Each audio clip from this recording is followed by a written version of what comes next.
What is going on, everybody? Goofy Rexy here, and hope everybody is doing well. And welcome, guys, to the weekly headliner update, week number 44.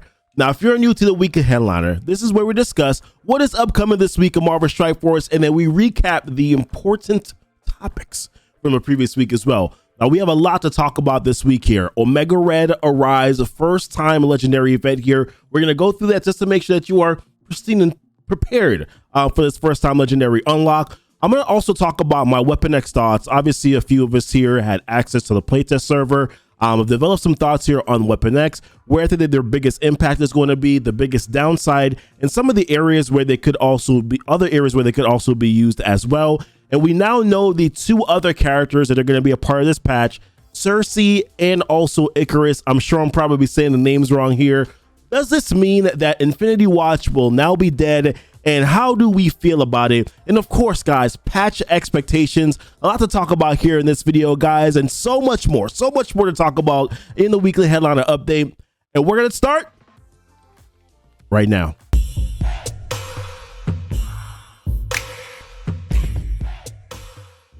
All right, welcome back, guys. And if it's your first time coming to the channel here and you would like to see some more Marvel Strike Force content, then consider hitting that subscribe button. Also, the notification bell so that you would know when my videos do go live. And then down below in the description is a few of the links. There's one where you can join my Discord and become a part of the Goof Troop. There's also a few of the links where you can follow me on Twitch, where I do stream Marvel Strike Force content on a weekly basis. There's also my Twitter link and my Facebook link where I do post updates on a weekly basis.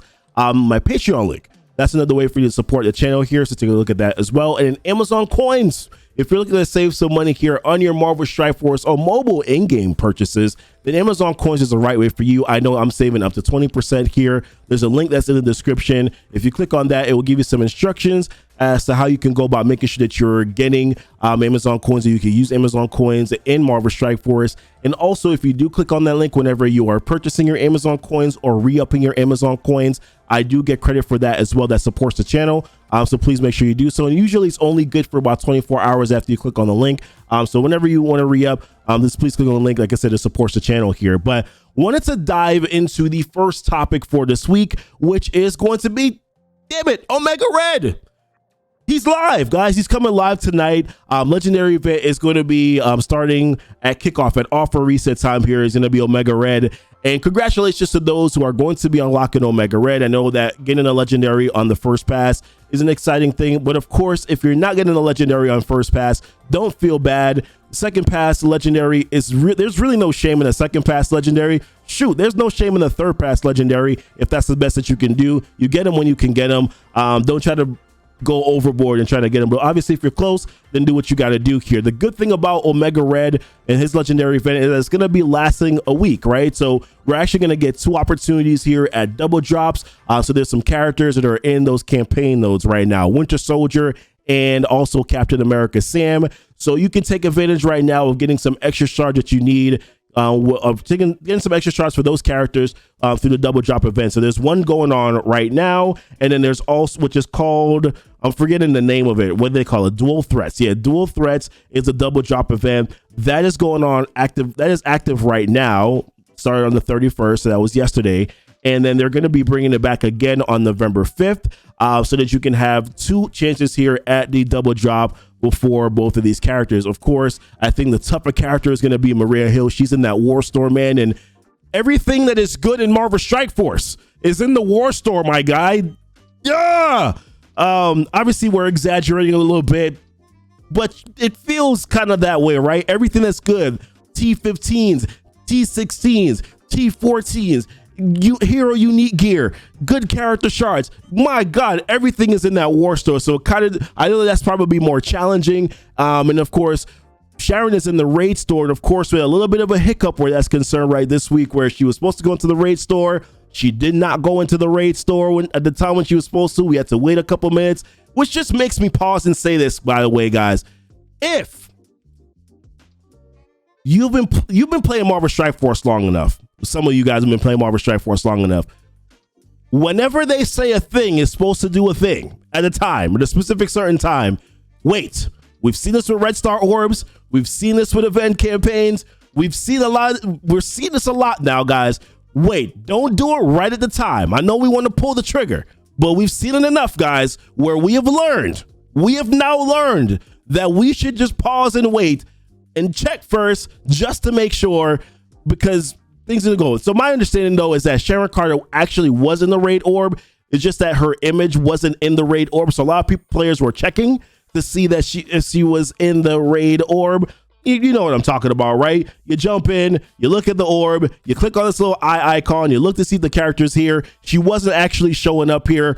So players were just like, what the hell? She's not in the raid orb. Some players did open up the raid orbs anyways, and they were still getting Sharon Carter, just that her image wasn't there. But listen, I digress. Remember, for Omega Red, if you're pushing to unlock him, there are specific requirements for the characters. You do need Nick Fury at 5 stars. You need Winter Soldier at 5 stars, and the 3 Secret Avenger characters at 5 stars in order to unlock them. You also need to have a character level, gear tier level, and ISO 8 requirement level as well. 65 for the character level, gear tier 12 for the gear, and then also ISO 8, ISO green level 3 as well. So just remember that. Of course, if you're kind of pushing to get this event here. But like I said, either way, congratulations to those who are going to be unlocking Omega Red. And of course, if you're not unlocking Omega Red, then there's definitely another opportunity where you'll get that chance again on the second pass. But wanted to talk about the Weapon X team overall. And of course, a few of us had access here to the playtest server, myself included. So I had an opportunity to test out the Weapon X team. Unfortunately, I wasn't able to make a lot of content on it. If you guys don't know, we had a storm in our area here, and we were out of internet for quite some time, which definitely was a little frustrating. But we're kind of back up and running now. We're actually kind of spotty still. But we're kind of back up and running now here. But pretty much, basically, my thoughts on the Weapon X team. So I'm going to pull it up on the playtest server. My thoughts on the Weapon X team here is that the biggest impact they're going to have, obviously, is going to be in war, right? They are a specifically strong war offense team. I think that they're going to be the best war offense team in the game. I do think, though, however, that will take some time. They're featured to counter the Heroes for Hire team, but I think that's going to obviously take some time. There's a lot of players who have already put high investment into the Heroes for Hire team. So I don't necessarily think that they're just going to, automatically be players are gonna have to build up this Weapon X team to get them to be ready to counter Heroes for Hire. So I do think that there is a little bit of a time on that. I think that players probably might throw Weapon X on defense during that interim time, just because they are still kind of tough to counter. Infinity Watch doesn't do well against them in war at all. They do not do well against them in war. They absolutely will slap cheeks. Weapon X will slap your cheeks if you try to go in there with Infinity Watch. So just be careful where that is concerned. In regards to the arena meta, no, they're not going to be an arena meta team. Now, I think that there are individual characters that probably could do really well in arena with some other comps. I think Omega Red is definitely going to be a standout character that you can probably use on an arena team. I think Silver Samurai, both him and Silver Samurai together, will work quite well as a part of an arena duo, maybe with Icarus and Cersei, who we're going to talk about a little bit later on, maybe Silver Surfer, a few other characters that I definitely do think that they could work well with to perform well in arena. I think maybe even Omega Red and some of the Infinity Watch characters like Moondragon, basically Adam Warlock, Philo. Well, I mean, I definitely do think it's tough because you're going to have to make a decision. Do I keep Adam Warlock? I think maybe some people may drop Adam Warlock, may use Omega Red and use the 4 Infinity Watch sisters. And I think that there can be some success there. Found some success using it on the playtest server. It wasn't consistent, but definitely, in my opinion, I do think that Omega Red does have a place in the arena meta. Outside of arena, outside of war, the other characters, I don't think Sabretooth and Wolverine will have much viability. Like, they're good characters, but they're not individually like great characters that are going to stand out here. I think that you can find some value. I think earlier players will feel okay. They can feel okay investing into Wolverine and Sabretooth. They're not going to carry anything, but there will be good added characters that could do some stuff for you here in the early part of the game. I don't know if they're going to be like a recommended beginner option. I'm going to kind of have to explore that idea just a little bit more here. I think Lady Deathstrike, where I think she's going to be valuable, is probably in these tech raids. There's a few things that I think are really Tech Doom Raids that I think are going to be really good. Obviously, she has the ability to reduce speed bar here. I think that that's a big deal. Reducing speed bar. She can also transfer positive effects.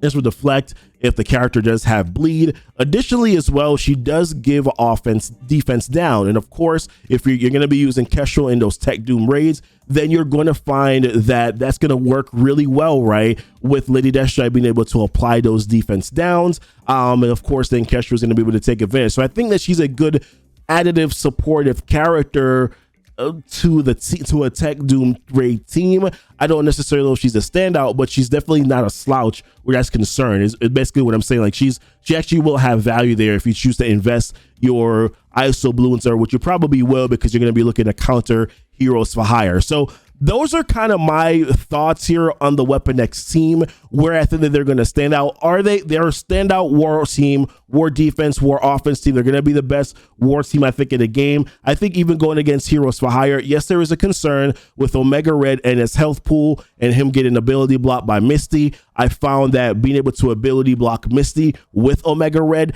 kind of negates a little bit of that. It's still kind of a slower matchup that you can. It's a little bit more nuanced, but you can definitely still beat the team. Once Omega Red does his ultimate, the matchup is over. Seriously, like their charges are dropping off. It's a wrap. Like the matchup is literally over. You can recover, by the way, if Omega Red does get ability blocked. You just have to be really smart about your choices. And it kind of is a little RNG a little bit from my experience so far using this team. But those are kind of like just my overall input. I would have made a separate video about it. Like I said, didn't really have some difficulties here with internet, so couldn't really do so. But those are my overall thoughts here on the Weapon X team. I do think that if you're a player that's like mid game or earlier and you're thinking, hey, should I invest into Weapon X?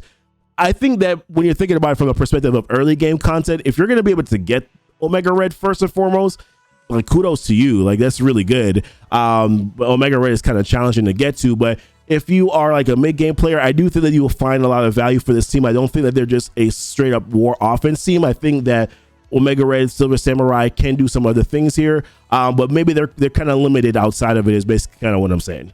But you can still definitely find some value with Lady Deathstrike, Silver Samurai, Omega Red. Wolverine and Sabretooth are good support damage that you can use for the team as well. Those are my thoughts. But that's pretty much it for me. But I wanted to kind of segue here into talking about the information that we got. So we found out some information here about Cersei, which if any of you guys are from the islands, man, Cersei sounds like Cersei T. And then of course we got Icarus or Icarus. I have no idea how to say their name. Both really phenomenal characters, by the way, in the comics, like super phenomenal characters. Like I decided to like look up, since the announcement of the Eternals movie, I've been reading up a lot about the team and a lot of the characters that are there, and they're really strong, powerful characters here. So I think that their kits being so strong is actually a good thing in terms of the fact that they are so powerful in the comics. It would have been bad if they weren't good. Does that make sense? With that being said, we're not going to go through the whole kit here, but they definitely are an arena team, or they definitely have arena dominance, and they will have Dark Dimension dominance. We can see here arena, in Dark Dimension. They're definitely built to be dominant in those areas. The footage did show them. So there was right up here. This footage right here is the strike time footage. They showed Icarus and Cersei with Silver Surfer, Cloak and Dagger in arena, and they performed quite well. Now their specialties are going to be that they're going to be able to flip positive effects. They're going to have speed bar reduction. There's assist. They're able to copy positive effects. There's a lot of stuff that they're able to do that makes them an extremely strong dynamic duo in the game. And they're also clearing death proof, which is one of the reasons why I think that they're going to be a team that's specifically going to, or tandem that's going to be specifically going to be able to counter Infinity Watch. And then that leads me to the question, does this feel good? Because obviously if they lose the death proof, then they lose their opportunity to negate then you're negating the drain that they get from Phyla-Vell, and they're also not able to survive kill attacks, right? Because if you lose the death proof, then you can't survive a kill shot. So That's also that too. So they're definitely designed to counter Infinity Watch, and we know Dormammu is coming. We have seen Omega Red and being able to apply Trump. So I think you're probably going to see some combinations here of Cersei, Icarus with Omega Red, maybe Silver Samurai, Silver Surfer, Dormammu in the future. I definitely think that you're going to start to see a little bit of a shakeup here with this team being able to go against Infinity Watch. Now, I don't know how good players will feel about this, considering that if you invested a lot into Infinity Watch already, and then now here's this team 3 months later that is going to counter that team, or 4 months later, it probably doesn't feel that good. But I think that they'll probably listen to what a lot of us said, right? We didn't want to have Black Order 2.0, where Black Order was literally the arena meta for like 8 months, right? I think people were able to beat them with Marauders, but really it was Black Order versus Black Order versus Black Order, Black Order versus Black Order.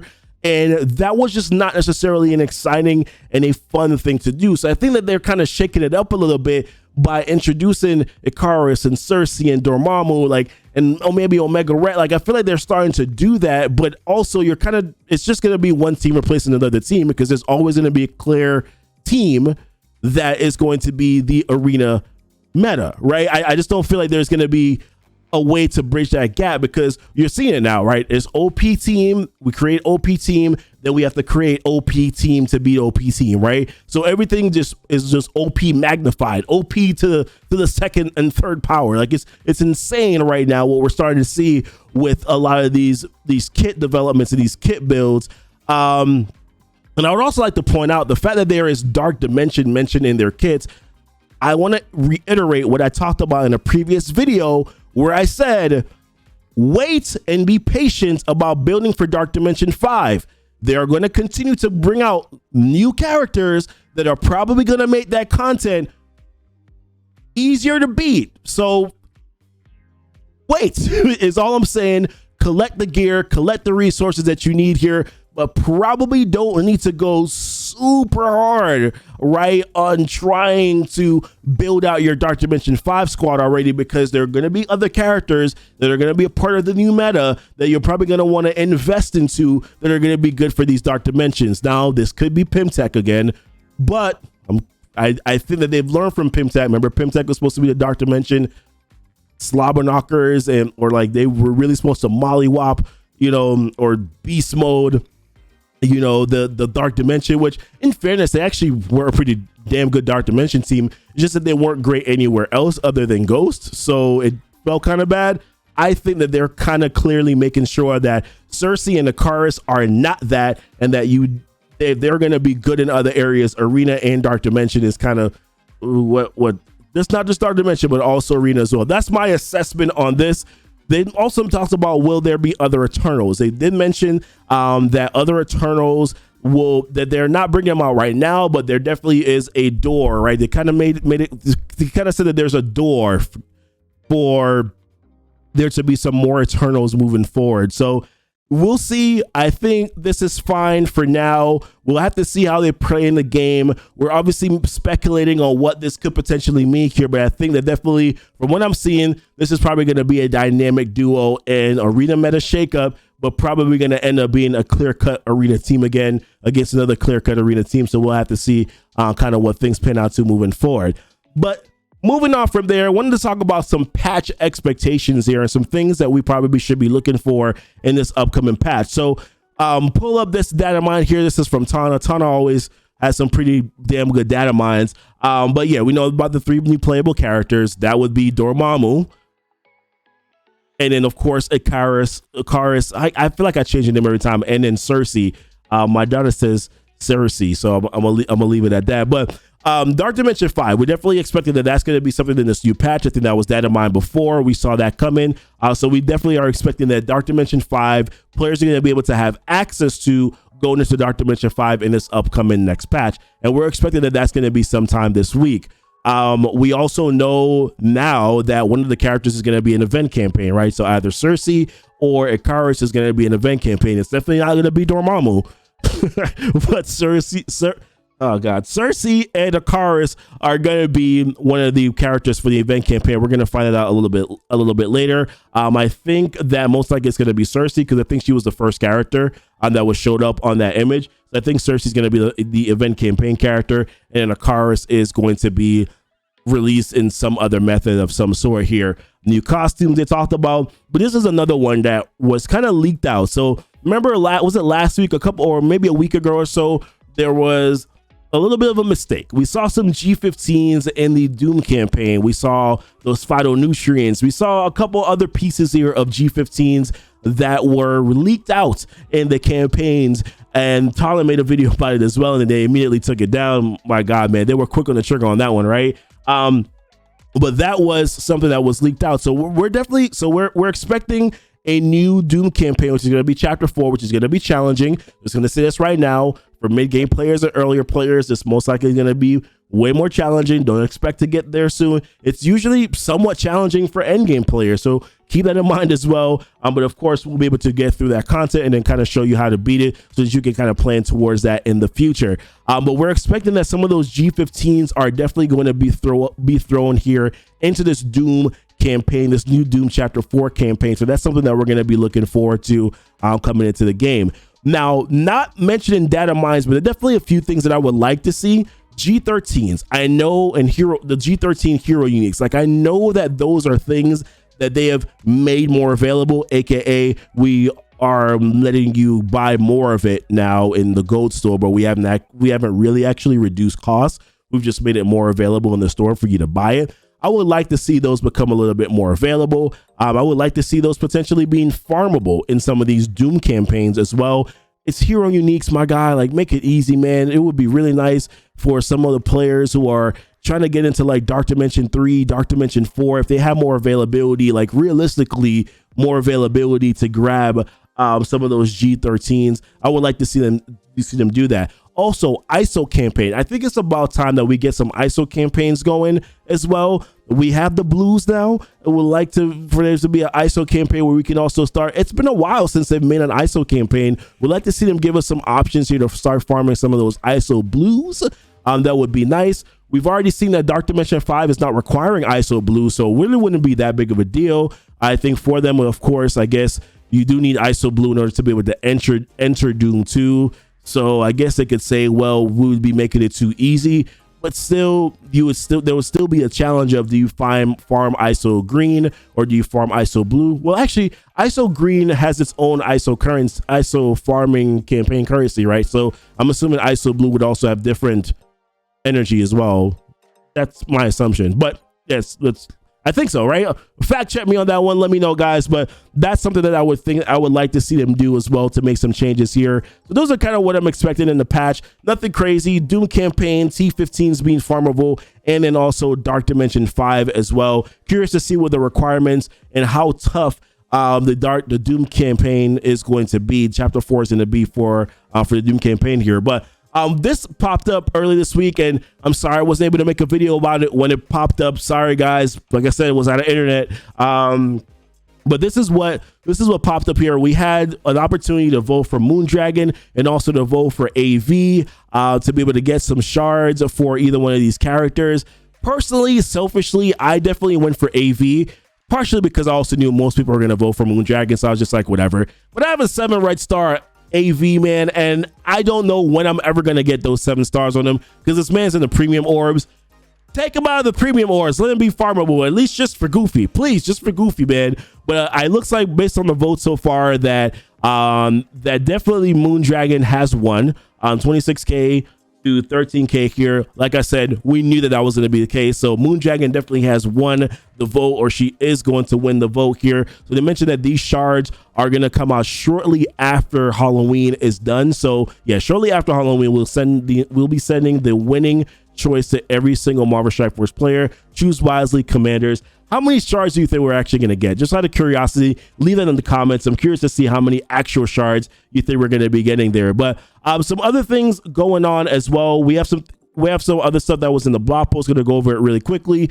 Got some character availability update information. So Misty Knight is going to be going out of the Blitz Orb exclusive, and now they're going to be not Misty. I said that wrong. White Tiger is going to be coming out of the Blitz Orb exclusive, and then they're going to be throwing Misty Knight into the Blitz Orb as well. Now, there is a date set for this, which is November 3rd. I want to remind everyone that though they said that this is going to happen on November 3rd, I personally would wait to make sure that she's actually in the orb first before you open up the orb. I just want to say that. Now, goofy disclaimer, okay? I said it. I warned you. Don't be mad. Well, actually be mad. You should be mad. But also, don't say it and warn you, all right? But yeah, so Misty Knight is going to be going into as a Blitz Orb exclusive character. White Tiger is going to be going back to the regular Blitz store, so you can open up orbs for those characters and land those shards for them. Cloak is also going to be going to the Elite store, so you're going to have an opportunity to use your Red Star promotions on Cloak. I don't know if he's a Red Star dependent character. I do want to say that he is kind of squishy. He's kind of squishy, man, and you want him to stay alive. Like, you really want him to stay alive, but he's definitely kind of squishy. But keep in mind, mine is 80 and 14, which is still pretty high investment, but at 4 and 4, and he gets clapped. My man gets clapped in them raids, man. So hopefully, I will probably got to build him up to 85 in order to really be able to get him going. So yeah, maybe considering Red Stars on him is probably not a bad deal when you think about it all in its entirety. We also have some upcoming blitzes. So we have, for the first blitz tonight is going to be for She-Hulk. Okay. And then we have a next blitz, which is going to be for Minerva. Minerva is like still a good character, but I don't know if she's like, oh, I'm going to go out of my way to get shards for her. But actually, maybe you will, because she's in the war store, right? So opportunity for you to maybe get some shards from Minerva. She's still used in content. Like, I'm still using her in Doom raids right now, Doom 2 raids, and she's not like a standout, but she's helpful when she's there. When she dies, I'm like, ah, well, I guess we lost Minerva. But she's like a good character, but it's one of those things where like power creep, right, has definitely kind of taken her out of some of being like a sought after, much needed character. I still think she's good, but it's hard for me to recommend her for newer players anymore, just because of what's in the war store and what you have to sacrifice in order to be able to get shards for her. So maybe this is an opportunity for you to get shards for her and be able to use her as an earlier player. This will be a good opportunity for you to do so when it comes to these blitzes. When it comes to these blitzes here, RTA pass ends this week. I don't think we have information yet on who's going to be going into the RTA pass, but this RTA pass is ending this week for Emma.